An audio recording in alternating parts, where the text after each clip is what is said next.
Did you know there are over 200 million orphans worldwide? Every day, 5,760 more children become orphans. Every one of those orphans is born full of potential, but they won't get there without your help. Would you help an orphan reach their dreams? Sponsor an orphan now for only $1 per day.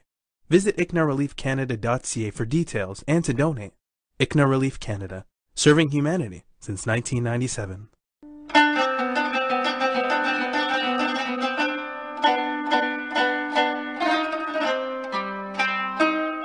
اعوذ باللہ من الشیطان الرجیم بسم اللہ الرحمن الرحیم. جناب Toronto 360 کی افطار اسپیشل ٹرانسمیشن کے ساتھ ہم یہاں پر حاضر ہیں اور آپ کو پتہ ہے کہ ذالک الکتاب کا یہ پروگرام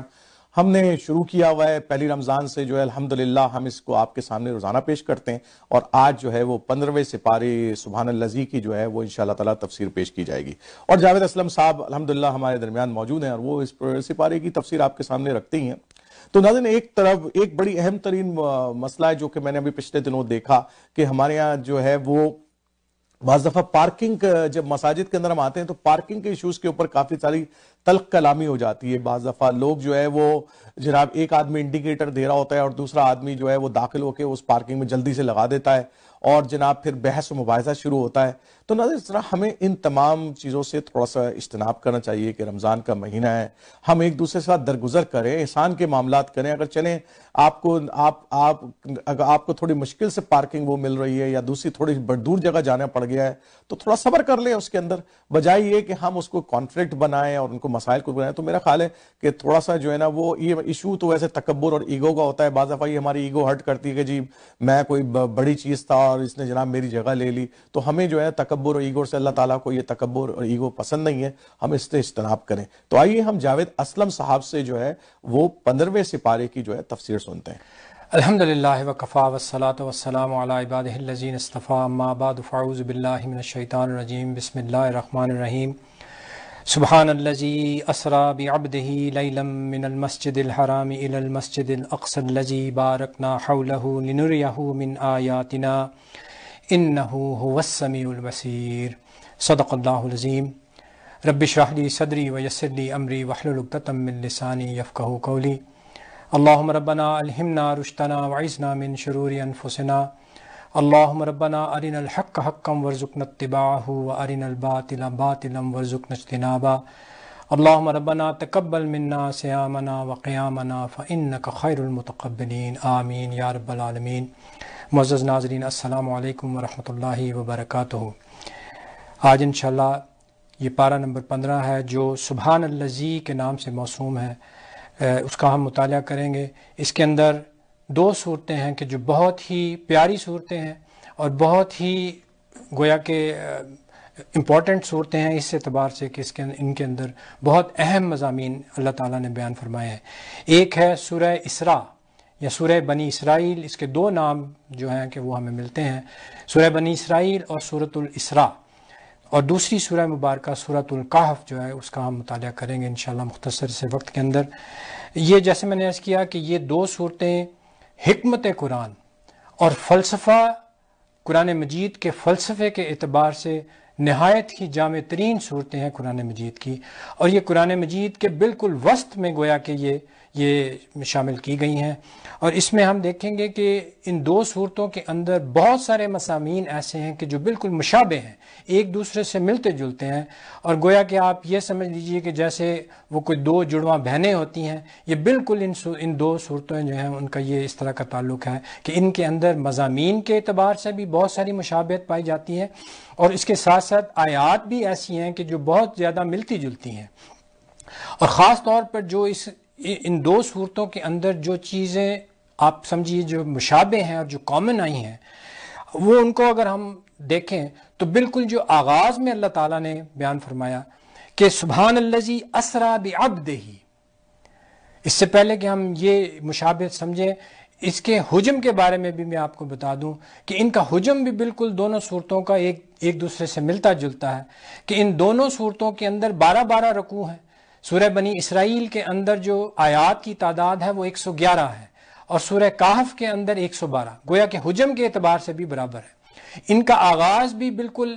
ایک ہی انداز سے ہو رہا ہے. ایک میں اللہ تعالیٰ کی تسبیح کو بیان کیا گیا، سبحان الذی اسریٰ بعبدہ لیلا من المسجد الحرام الی المسجد الاقصی. یہاں سبحان الذی سے گویا کہ آغاز ہو رہا ہے. سورہ کہف کا جو آغاز ہو رہا ہے،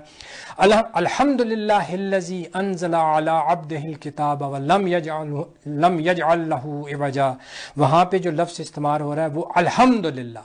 تو یہ جو دو کلمات ہیں جن سے ان دونوں صورتوں کا آغاز ہو رہا ہے، بڑے ہی پیارے گویا کے الفاظ ہیں، اور خاص طور پہ وہ نبی اکرم صلی اللہ علیہ وسلم کا وہ قول مبارک بھی ہمیں ملتا ہے کہ جس میں آپ صلی اللہ علیہ وسلم نے فرمایا کہ یہ جو دو کلمات ہیں، کلمتان حبیبتان، یہ دو کلمے اللہ کو بہت ہی محبوب ہیں. خفیفتان علی اللسان، یہ زبان کے اوپر بہت ہلکے ہیں. وثقیلتان فی المیزان، لیکن یہ اللہ کی میزان کے اندر ان کا بہت وزن ہے. اور وہ دو جو کلمات وہ کیا ہیں سبحان اللہ اور الحمدللہ. تو ان دونوں صورتوں کا آغاز بھی اس طرح سے ہو رہا ہے، اور ان میں دیکھیے کہ ان کے اندر بھی اللہ تعالیٰ نے نبی اکرم صلی اللہ علیہ وسلم کی شان عبدیت کو نمایاں کیا ہے. سبحان الذی اسریٰ بعبدہ، اللہ جہاں بھی نبی اکرم صلی اللہ علیہ وسلم کو اپنائیت سے پکارتے ہیں تو وہاں پہ نبی اکرم صلی اللہ علیہ وسلم کی اس عبدیت کو نمایاں فرماتا ہے. اسی طرح سورہ کہف میں جو آغاز ہو رہا ہے وہاں پہ بھی دیکھیے الحمدللہ الذی انزل علی عبدہ الکتاب، کہ اپنے بندے کے اوپر نازل کی ہے. اسی طرح ان کا جو اختتام ہو رہا ہے وہ بھی آپ دیکھیے گا کہ وہ بھی کل کا جو لفظ ہے اس سے ہو رہا ہے. یعنی جو سورہ بنی اسرائیل ہے اس کے بھی آخر میں وہ 3 کل آ رہے ہیں، جس میں سے اللہ تعالیٰ فرما رہا ہے قل الحمدللہ الذی لم یتخذ ولدا وَيَمْلَكُ لَهُ شَرِيكٌ فِي الْمُلْكِ وَلَمْ يَكُنْ لَهُ وَلِيٌّ مِّنَ الذُّلِّ وَكَبِّرْهُ تَكْبِيرًا. یہ گویا کہ جو سورہ بنی اسرائیل کا اختتام ہو رہا ہے وہ بھی کل سے ہو رہا ہے، اور پھر سورہ کہف کا جو اختتام ہو رہا ہے وہ بھی اسی سے ہو رہا ہے. قُلْ إِنَّمَا أَنَا بَشَرٌ مِّثْلُكُمْ يُوحَىٰ إِلَيَّ أَنَّمَا إِلَٰهُكُمْ إِلَٰهٌ وَاحِدٌ. اس کا ترجمہ انشاءاللہ ہم بعد میں کر لیں گے، لیکن میں جو چیز آپ کے سامنے عرض کر رہا ہوں کہ یہ مشابہت ہے ان کے اندر. پھر ان دونوں صورتوں کے بالکل وسط میں، یعنی 7واں رکوع سورہ بنی اسرائیل کا، اس میں بھی واقعہ آدم علیہ السلام اور ابلیس کا واقعہ جو ہے وہ آیا ہے، اور 7ویں رکوع کے اندر ہی سورہ کہف کے اندر بھی یہی واقعہ جو آدم علیہ السلام کا اور ابلیس کا آیا ہے وہ بھی گویا کہ بالکل درمیان میں آیا ہے.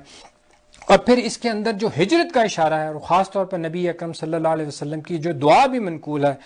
ربی ادخلنی مدخل صدق واخرجنی مخرج صدق واجعل لی من لدنک سلطانا نصیرا، کہ جو نبی اکرم صلی اللہ علیہ وسلم نے دعا مانگی ہے. اور اب یہ دیکھیے ہجرت میں اب وہ بھی مرحلہ آنے والا تھا کہ جس کے اندر نبی اکرم صلی اللہ علیہ وسلم کو وہ غار ثور کے اندر چھپنا پڑا ہے. گویا کہ یہ بھی وہ مشابہت ہے وہ اصحاب کہف کے ساتھ، کہ کس طرح سے وہ اصحاب کہف کو اللہ تعالیٰ نے تقریباً 309 سال کے لیے اس غار کے اندر چھپا دیا. تو گویا کہ یہ بھی ایک مشابہت کا انداز ہے کہ جس طرح سے نبی اکرم صلی اللہ علیہ وسلم کو غار ثور میں ہجرت کے سفر کیونکہ وہ ابھی ہونے والا تھا اس کی طرف اشارہ فرما دیا. اور پھر اس میں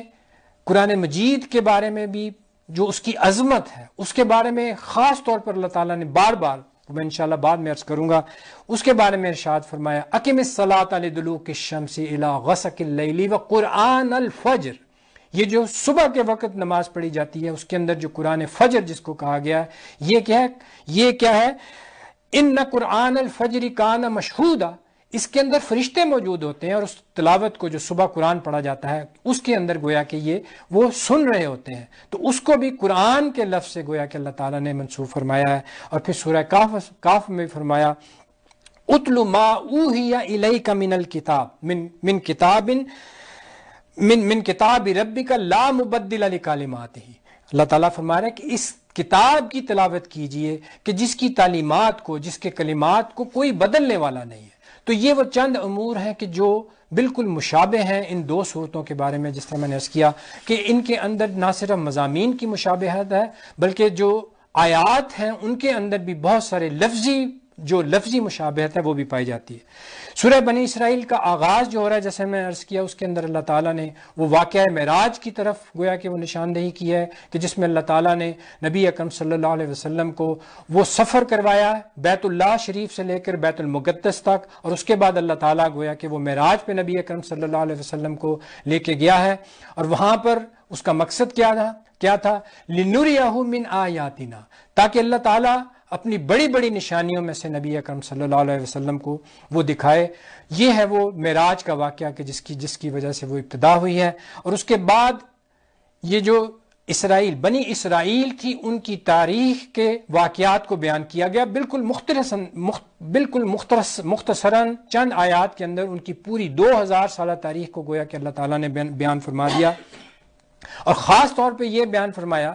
کہ ان کے اوپر 2 عروج کے جو مراحل آئے اور 2 ہی ان کے اوپر زوال بھی آئے، اس کی طرف اللہ تعالیٰ نے اشارہ فرمایا۔ وَقَضَيْنَا إِلَىٰ بَنِي إِسْرَائِيلَ لَتُفْسِدُنَّ فِي الْأَرْضِ مَرَّتَيْنِ، کہ اللہ تعالیٰ نے اس چیز کا فیصلہ فرما دیا ہے کہ تم دنیا کے اندر 2 مرتبہ فساد پھیلاؤ گے۔ تو انہوں نے 2 مرتبہ فساد پھیلایا، اور اللہ تعالیٰ نے ان کو 2 مرتبہ ہی بہت عظیم قسم کی جو سزا دی ہے کہ وہ ہمیں تاریخ میں ملتی ہے کہ بالکل بیت المقدس کو تہس نہس کر دیا گیا۔ یہ وہ سزا تھی جو اللہ تعالیٰ نے ان کو دی ہے۔ پھر اسی سورہ مبارکہ کے اندر دوسرے رکوع کے اندر اللہ تعالیٰ نے وہ پوری فہرست بیان کی ہے جن کو ہم 10 کمانڈمنٹس کے طور پہ یاد رکھتے ہیں۔ یہ جو قرآن مجید کی اس سورہ مبارکہ میں بیان ہوا، یہ وہ قرآنک ورژن ہے ان 10 کمانڈمنٹس کا کہ جس میں اللہ تعالیٰ نے فرمایا وَقَضَىٰ رَبُّكَ أَلَّا تَعْبُدُوا إِلَّا إِيَّاهُ وَبِالْوَالِدَيْنِ إِحْسَانًا۔ پھر وہ پوری فہرست دی ہے کہ کسی کو قتل نہ کرو، یتیموں کو ان کے حقوق ادا کرو،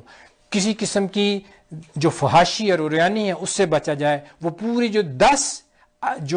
جو احکامات عشرہ کہلاتے ہیں وہ اللہ تعالیٰ نے اس سورہ مبارکہ میں بھی بیان کیے۔ اور جیسے میں نے عرض کیا کہ اس سورہ مبارکہ کے اندر اللہ تعالیٰ نے قرآن مجید کی عظمت، اور پھر اللہ تعالیٰ نے ایک چیلنج دیا کہ اگر تم اس طرح کا قرآن لانے کی کوشش کر سکتے ہو تو کر لو، سارے انسان اگر مل جائیں، سارے جن بھی اگر مل جائیں تو اس جیسا قرآن نہیں لا سکتے۔ بڑی پیاری آیت ہے جو کہ اللہ تعالیٰ نے فرمایا قُلْ لَئِنِ اجْتَمَعَتِ الْإِنسُ وَالْجِنُّ عَلَىٰ أَن يَأْتُوا بِمِثْلِ هَٰذَا الْقُرْآنِ، کہ اگر یہ تمام انسان اور تمام جن اجتماع کر لیں، اکٹھے ہو جائیں اور وہ اس جیسے قرآن کو لانے کی کوشش کریں، لا یاتون بمثلہ، وہ ہرگز اس طرح کی کوئی مثال پیش نہیں کر سکتے۔ وَلَوْ كَانَ بَعْضُهُمْ لِبَعْضٍ ظَهِيرًا، چاہے ان میں سے بعض کی مدد بھی کر لیں، لیکن یہ اس قرآن کی مثال نہیں لا سکتے، اس کی مثل بالکل پیش نہیں کر سکتے۔ یہ اللہ تعالیٰ نے چیلنج کیا ہے، اور یہ چیلنج آج تک برقرار ہے کہ اس کو کبھی کوئی پورا نہیں کر سکا۔ اور انسانوں نے بہت ساری کوششیں بھی کی کہ کسی طرح سے اس طرح کی کوئی بنا کے کوئی چیز لائی جائے تاکہ لوگوں کو اس صحیح قرآن مجید سے ڈسٹریکٹ کیا جائے، لیکن وہ اس چیلنج میں کامیاب نہیں ہو سکے۔ اور پھر اللہ تعالیٰ نے دیکھیے فرمایا بالکل آغاز میں بھی سورہ مبارکہ میں وہی قرآن مجید کی عظمت، ان ھذا القرآن یہدی للتی ہی اقوم، یہ قرآن مجید ہے کہ جو بالکل سیدھے رستے کی طرف گویا کہ ہدایت کرتا ہے، اقوم بالکل سیدھا رستہ۔ اور پھر آخر میں بھی پھر وہی قرآن مجید کی عظمت، وبالحق انزلناہ وبالحق نزل، یہ ہم نے حق کے ساتھ نازل کیا ہے، اس کے اندر کوئی ایسی ناحق چیز نہیں ہے، اور یہ ہم نے حق کے ساتھ نازل کیا ہے اور یہ حق لے کر آیا ہے۔ وما ارسلناک الا مبشرا ونذیرا، اور ہم نے اے نبی صلی اللہ علیہ وسلم آپ کو جو بھیجا ہے وہ مبشر بشارت دینے والا اور نذیر بنا کے بھیجا ہے، یعنی گویا کہ قرآن مجید حق کے ساتھ نازل ہوا ہے۔ اسی طرح نبی اکرم صلی اللہ علیہ وسلم کو بھی اللہ تعالیٰ نے حق کے ساتھ اس دنیا کے اندر بھیجا ہے تاکہ آپ بشارت دینے والے بن جائیں اور لوگوں کو انذار کرنے والے بن جائیں کہ اگر تم غلط کام کرو گے تو تمہارا انجام برا ہوگا، لیکن اگر تم اچھی روش اختیار کرو گے تو اس کا یقین اس کے بارے میں اللہ تعالیٰ نے خوشخبری دی ہے کہ اس کا انجام بہت اچھا ہوگا۔ اس کے بعد سورہ کہف جس کا آغاز ہو رہا ہے، اس کے بارے میں بھی ہم جانتے ہیں کہ نبی اکرم صلی اللہ علیہ وسلم نے بہت ہی تاکید فرمائی ہے کہ خاص طور پر جمعے کے روز اس کی تلاوت کی جائے۔ اور پھر نبی اکرم صلی اللہ علیہ وسلم نے فرمایا کہ جو شخص اس کی ابتدائی آیات کو حفظ کر لے، ابتدائی آیات اور آخری آیات کو، ان کے لیے یقیناً اجر ہے۔ اس کی وجہ یہ ہے کہ اللہ تعالیٰ نے خاص طور پر اس سورہ مبارکہ کے اندر اس دنیا کی اصل حقیقت کو واضح فرمایا ہے کہ اس دنیا کی اصل حقیقت کیا ہے۔ اللہ تعالیٰ نے یہ جو دنیا کا وقفہ بنایا ہے یہ گویا کہ ایک امتحانی وقفہ ہے. اس پہ اس دنیا کے اندر اللہ تعالیٰ نے جو بھی زینت رکھی ہے، جو بھی کشش رکھی ہے، جو بھی خوبصورتی رکھی ہے،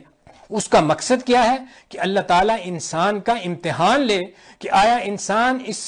اس دنیا کی رونق میں گم ہو جاتا ہے یا ان ساری رونقوں کے باوجود اللہ تعالیٰ کی معرفت حاصل کر سکتا ہے. اور بالکل جیسے آغاز میں اللہ تعالیٰ نے اس سورہ مبارکہ میں فرمایا اِنَّا جَعَلْنَا مَا عَلَى الْأَرْضِ زِینَةً لَهَا، کہ ہم نے جو کچھ بھی اس زمین پہ بنایا ہے وہ اس کی زینت ہے، لیکن اس کا مقصد کیا ہے؟ لِنَبْلُوَهُمْ أَيُّهُمْ أَحْسَنُ عَمَلًا، تاکہ ہم آزمائیں کہ کون ہیں کہ جو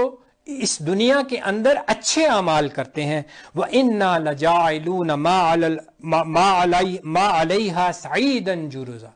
اور ہم اس دنیا میں یہ جو بھی چیزیں اللہ نے پیدا کی ہیں ان کا انجام تو یہی کہ اللہ تعالیٰ ان کو بالکل نیست و نابود کر دے گا. آخر ان کا یہی ہے کہ ہر چیز کو تباہ ہونا ہے، لیکن ہمارے لیے کیا ہے کہ یہ وہی امتحانی وقفہ ہے. اور پھر وہی اصحاب کہف کا واقعہ ہے کہ وہ جو بالکل آغاز میں کہ اللہ تعالیٰ نے ان نوجوانوں کا بھی امتحان لیا جب انہوں نے اللہ تعالیٰ کی وحدانیت کا اقرار کیا اور ایمان قبول کیا. اب ان کے اوپر جو سختیاں آئی ہیں تو اب انہوں نے اپنی جان بچانے کے لیے اس غار کے اندر گویا کہ وہ پناہ لی ہے، لیکن ان کے لیے وہ شدید ترین امتحان تھا جس میں سے اللہ تعالیٰ نے ان کو گزارا. اور پھر اس کے اندر ہم دیکھتے ہیں کہ وہ جو دو دوستوں کا ایک مکالمہ آیا ہے وہ بھی بہت اہم ہے. وہ ایک مٹیریلسٹک سوچ جو ہے، مادہ پرستی کی جو ایک سوچ ہے، اس کی وہ گویا کہ وہ نمائندگی کرتا ہے وہ ایک جو دوست ہے. اور جو دوسرا دوست جو کہ نسبتاً بیچارہ غریب تھا، اس نے اس امیر دوست کو سمجھانے کی کوشش کی ہے کہ یہ جو تم اپنے باغ میں جو داخل ہو رہے تھے، اگر تم وہاں پہ داخل ہوتے وقت ماشاء اللہ کہتے تو یقیناً وہ اس چیز کی گویا کہ نمائندگی کرتا کہ جو بھی تمہیں اللہ تعالیٰ نے دیا ہے یہ اللہ تعالیٰ کی طرف سے آیا ہے. اور اس کے جو امیر تھا جس کو اللہ تعالیٰ نے وہ باغ دیے تھے، اس کی گویا کہ وہ ذہنیت کو اللہ تعالیٰ نے بیان فرمایا ہے. وہ جو چیز کہہ رہا ہے وہ اس ٹپیکل مادیت کو ریفلیکٹ کرتی ہے. اس نے یہ کہا کہ ما اظن ان تبید هذه ابدا، کہ میں نہیں سمجھتا کہ یہ جو میرے باغات جو مجھے ملے ہیں ان میں کبھی کوئی تباہی آنے والی. جیسے ہم کہتے ہیں کہ یہ جو آج جو میں نے بزنس کو اسٹیبلش کیا ہے یہ بزنس کبھی ختم ہونے والا نہیں ہے، اس کے اوپر کبھی وہ ڈکلائن نہیں آئے گا. یہ وہ ذہنیت ہے کہ جو وہ ریفلیکٹ کر رہی ہے. ما اظن ان تبید هذه ابدا وما اظن الساعة قائمة، اور میں نہیں سمجھتا کہ یہ کوئی قیامت ویامت آنے والی ہے، اور اگر آ بھی گئی تو مجھے وہاں پہ بھی بہت بہتر اللہ تعالیٰ گویا کہ وہ اجر دے گا. اور جو وہ بیچارہ غریب دوست تھا وہ اس کو سمجھا رہا ہے، وہ اس کو یہ کہتا ہے کہ ولولا اذ دخلت جنتک، کہ جب تو اپنے اس باغ میں داخل ہوا تھا تو نے ایسا کیوں نہ کہ کل تماشا اللہ، تو اگر تو نے یہ کہا ہوتا کہ یہ جو کچھ تجھے ملا ہے یہ اللہ کی مشیت سے ملا ہے. لا قوت الا باللہ، تمام قوت، تمام غلبہ، تمام جو غلبہ ہے اور جو قوت ہے وہ اللہ کو حاصل ہے. اگر تم نے یہ الفاظ کہا ہوتے تو پھر یقیناً اللہ تعالیٰ اس کے اندر برکت بھی ڈالتا. اور ہوا بھی یہی کہ اس کی اس ذہنیت کی وجہ سے جب وہ اس باغ میں داخل ہوئے تو اللہ تعالیٰ نے گویا کہ ان باغات کو جو اللہ تعالیٰ نے اس کو دیے تھے ان کو بالکل تباہ و برباد کر دیا، اور اب وہ ہاتھ گویا کہ وہ ملنے لگ گیا. اور پھر جو اس نے الفاظ جو بیان کیے ہیں وہ یہ کہتا ہے کہ میں نے یہ شرک اللہ کے ساتھ کیوں کیا. اب سوچنے کی بات یہ ہے کہ اس شخص نے وہاں پہ کون سا شرک کیا تھا؟ کوئی بت پرستی کی یا کوئی اور اللہ تعالیٰ کی صفات میں اس کی ذات میں کسی کو شریک کیا؟ نہیں، یہ ہے وہ شرک جو کہ وہ مادہ پرستی کا شرک ہے کہ انسان ریسورسز کے اوپر اتنا انحصار کر لے کہ اس کا توکل جو ہے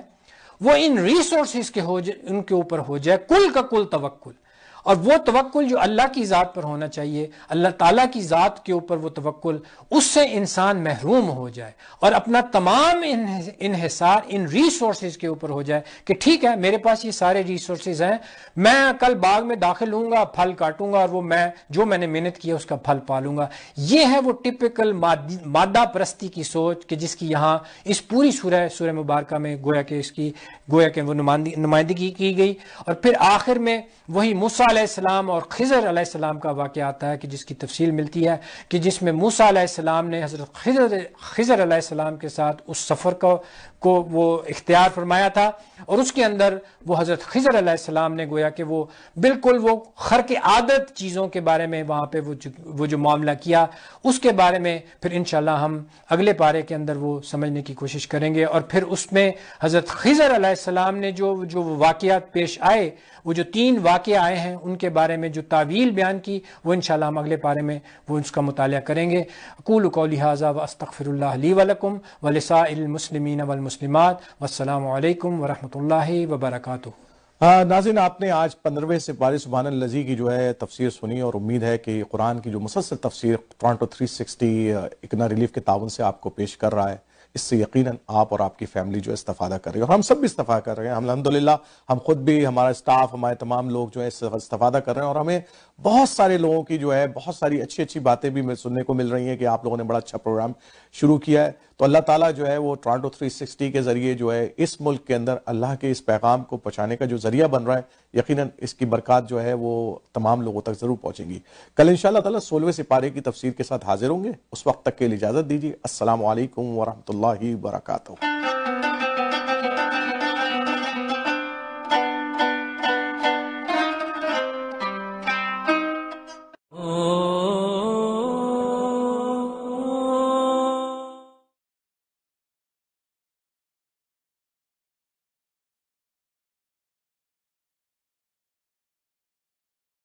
جو 8 کلاس میں پڑھتی ہیں، مقدس جو 4 کلاس میں پڑھتی ہیں، طیبہ جو 2 کلاس میں پڑھتی ہیں۔ 2 سال پہلے میرے شوہر کا انتقال ہو گیا ایکسیڈنٹ میں، فوت ہونے کے بعد بہت مشکلات۔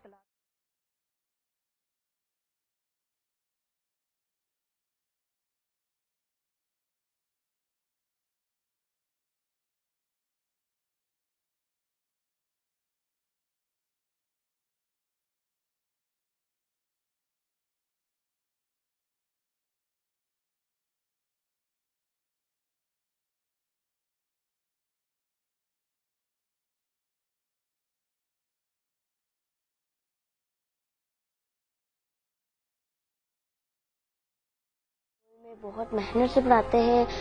بہت اچھے طریقے سے پڑھاتے ہیں۔ میں بڑی ہو کر ٹیچر بننا چاہتی ہوں تاکہ میں اپنے جیسے بچوں کو اچھے طریقے سے پڑھا سکوں۔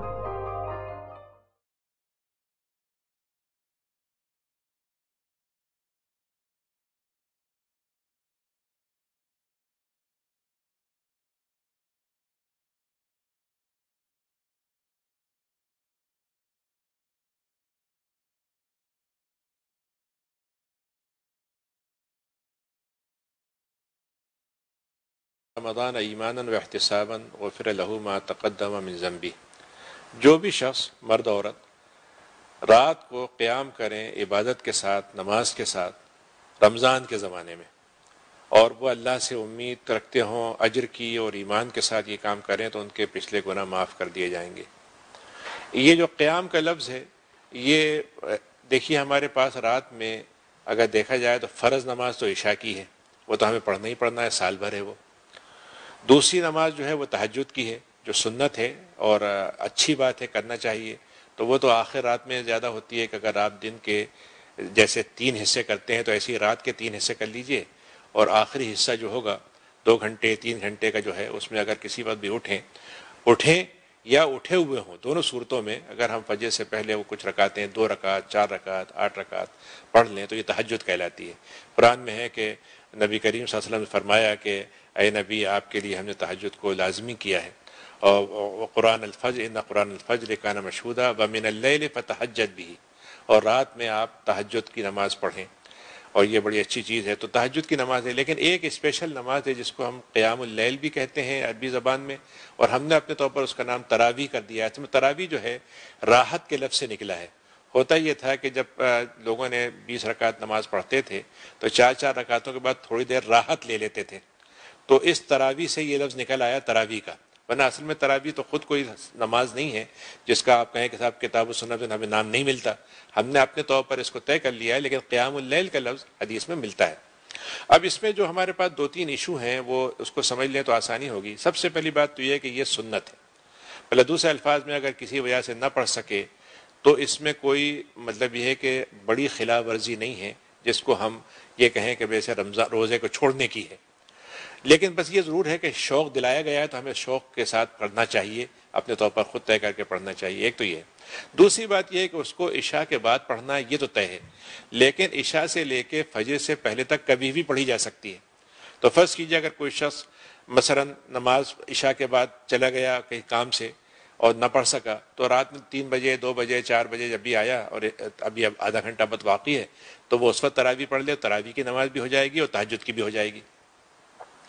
تیسری بات اس میں یہ ہے کہ اس کو جماعت سے پڑھنے کی فضیلت ہے، کیونکہ نبی کریم صلی اللہ علیہ وسلم نے اس کو 3 دن جماعت کے ساتھ پڑھایا تھا، تو اس سے یہ سنت بن گئی کہ جماعت سے اس کو پڑھا جا سکتا ہے. لیکن یہ بغیر جماعت کی بھی کی جا سکتی ہے اور اس کو جماعت سے ہونا ہی ضروری نہیں ہے.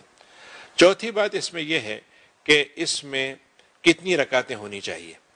اچھا، اس میں نبی کریم صلی اللہ علیہ وسلم کی جو زندگی کے معمول جماعت سے ملا ہے وہ یہ ہے کہ آپ نے 3 نمازیں 3 تراویح جماعت سے پڑھائیں. اب اس میں ہمیں بالکل تفصیل نہیں ملتی کہ وہ کتنی رکعتیں تھیں. اگر یہ رکعتوں کی تعداد ہمیں مل جاتی ہے تو اپنے لیے مسئلہ ہی آسان ہو جاتا اور ہم اسی حساب کرتے. لیکن ہمیں جو اس میں سنت ملتی ہے، جس کو ہم سنت کا ایکسٹینشن کہیں گے کہ حضرت عمر خلیفہ راشد ہیں، تو جو وہ کام وہ کریں گے وہ بھی سنت میں آئے گا. اور وہ ظاہر ہے کہ آپ نے فرمایا حدیث میں کہ میری سنت کو، میرے بعد جو میرے خلفاء ہیں ان کی سنت کو لے لو. تو اس میں ان کی سنت یہ ہوئی کہ انہوں نے مسجد میں دیکھا کہ کئی لوگ کئی جگہ پہ جماعتیں کر رہے ہیں، الگ الگ پڑھ رہے ہیں، کوئی الگ پڑھ رہا ہے، کوئی اکیلے پڑھ رہا ہے، کوئی جماعتوں کے ساتھ پڑھ رہا ہے. تو آپ نے کہا یہ بات ذرا سی مناسب نہیں لگتی، تو ہم ایسا کرتے ہیں کہ ایک جماعت ہو اور ایک امام پڑھے اور سب اس کے پیچھے پڑھ لیں. تو انہوں نے یہ کام کیا. دوسرا کام یہ کیا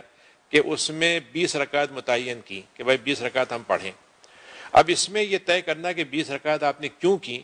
یہ اس کا جواب تھوڑا سا اندازہ تو لگایا جا سکتا ہے، کوئی متعین جواب دینا مشکل ہے. یعنی میرے اپنے ذہن میں جو سوالات اس کے جوابات آئے ہیں وہ 2-3 ہیں. ایک تو یہ ہے کہ مثلا ہو سکتا ہے کہ نبی کریم صلی اللہ علیہ وسلم نے 3 راتوں میں جو نمازیں جتنی پڑھی تھیں وہ 20 بن رہی تھیں، تو اس لیے آپ نے اس کے 20 کو متعین کیا. دوسرا جواب یہ ہو سکتا ہے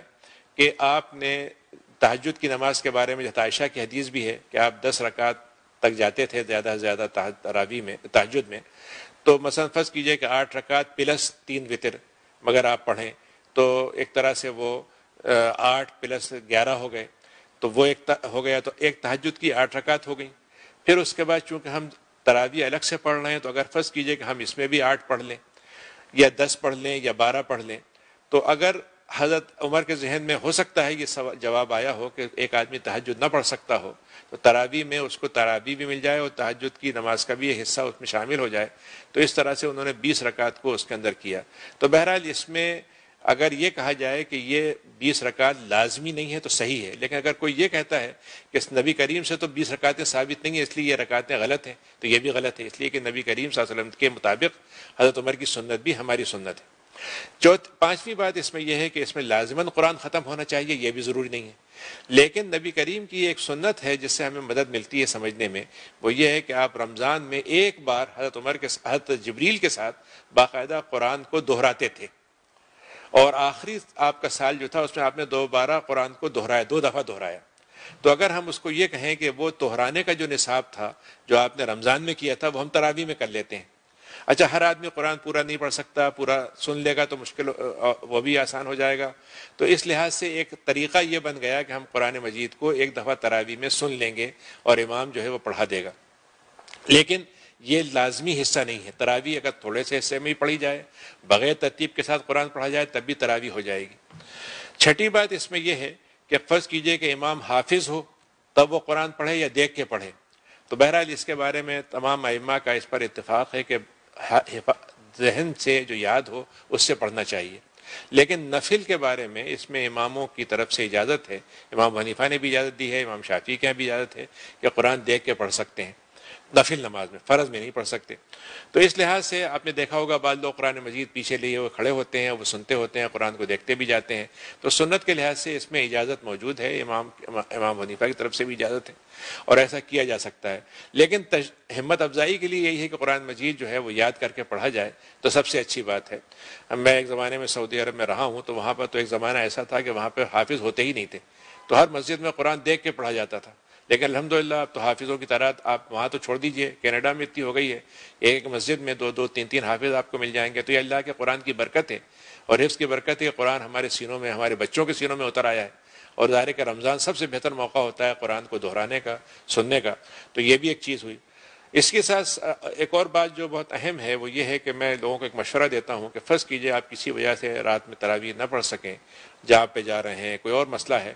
تو کوئی حرج نہیں ہے، آپ جب موقع ملے پڑھ لیں، جس بجے اب کہ 2 بجے آپ رات کو جاب سے واپس آئے اس وقت پڑھ لیجئے، یا اور سو گئے آپ اٹھے اس وقت پڑھ لیجئے، تو یہ بھی ایک گنجائش موجود ہے۔ ایک اور بات جو اسی کے ساتھ میں لوگوں سے کہتا ہوں وہ یہ ہے کہ آپ 8 پڑھیں یا 20 پڑھیں، یہ تو ایک شرعی مسئلہ ہے، اختلافی مسئلہ ہے، لیکن آپ اپنے ذمے ایک بات طے کر لیں کہ مجھے جو پڑھنا ہے پابندی سے پڑھنا ہے۔ مثلا فرض کیجئے کہ آپ 4 رکعت پہ طے کر لیں کہ میں 4 پڑھوں گا، تو آپ اس کو پھر مستقل کریں، اپنے ذمے خود کر لیں اور پابندی کریں۔ آج کل ایک نیا مسئلہ بہرحال ہے، اس کو ہم انکار نہیں کر سکتے کہ جب تک رمضان گرمی میں رہیں گے، بچوں کے لیے رات کو بہت دیر تک جاگنا، کام پہ جانے والوں کے لیے جاگنا مشکل ہوتا ہے، تو ہمارے ہاں پہلے 8 رکعت پڑھ کے لوگ چلے جاتے تھے، 20 رکعت والے شامل رہتے تھے، کم ہوتے تھے،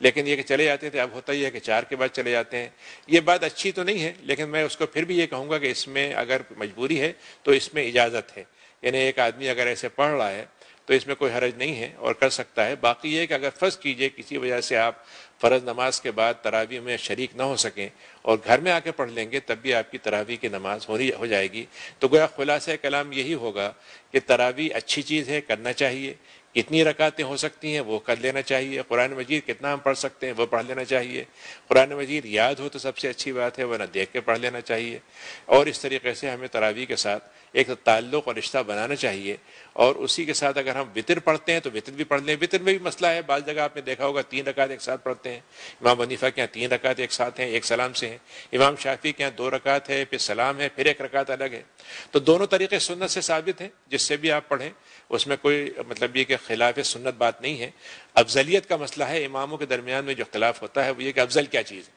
لیکن جائز میں کسی کو اختلاف نہیں ہے۔ تو اگر اس طرح سے وتر پڑھ لیں، اچھا کسی کو اگر فرض کیجئے تراویح میں وتر نہیں پڑھنا ہے اور اس کو اندازہ ہے کہ تہجد میں اٹھیں گے تو ہم اس وقت وتر پڑھ لیں گے، تو کوئی حرج نہیں ہے، کیونکہ وتر کے بارے میں آپ کا مشورہ یہ ہے کہ وتر کو آخری نماز بناؤ۔